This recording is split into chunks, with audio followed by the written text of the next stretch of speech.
ദേവി ട്വിസ്റ്റോട് twist, മുട്ടൻ twist. അതേ പ്രേക്ഷകരെ, നമ്മുടെ മീര ആത്മഹത്യക്ക് വീണ്ടും ശ്രമിക്കുന്നു. അത് വേറെ ആരുടെയും മുന്നിലല്ല, നമ്മുടെ പഞ്ചാഗ്നിയിലെ കലാവതിയുടെ കാറിന് മുന്നിലാണ് നമ്മുടെ മീര ആത്മഹത്യക്ക് ശ്രമിക്കുന്നത്.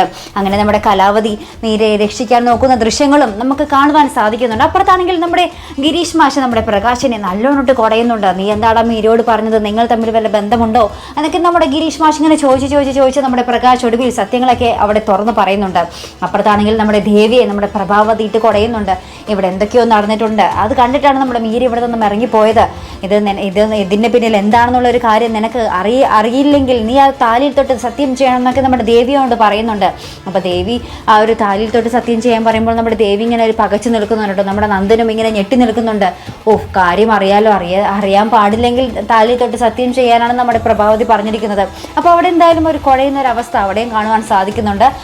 വേറൊരു രംഗം കാണിക്കുന്നത് വെച്ചാൽ നമ്മുടെ ദേവി ലാസ്റ്റ് ഇങ്ങനെ പറയുന്നുണ്ട്, ഞാൻ എന്തൊക്കെ വന്നാലും ഇവിടെ നിന്നും ഇറങ്ങി പോകില്ല, അങ്ങനെ ഞാൻ പോകുകയാണെങ്കിൽ തന്നെ എൻ്റെ കൂടെ നന്ദുവും ഉണ്ടാകും എന്ന് പറഞ്ഞ് നമ്മുടെ പ്രഭാവതിയോട് പറയുന്നുണ്ട്.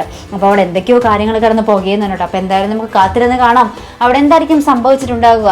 മീരയെ നമ്മുടെ കലാവതി രക്ഷപ്പെടുത്തി എങ്ങോട്ടേക്കായിരിക്കും കടത്തുക, കാത്തിരുന്ന് തന്നെ കാണാം. അപ്പോൾ ഇതുപോലുള്ള പ്രൊമോ റിവ്യൂസിനും എപ്പിസോഡ് റിവ്യൂസിനും ഒക്കെ നിങ്ങൾ മറക്കാത്ത ചാനൽ സബ്സ്ക്രൈബ് ചെയ്യുക.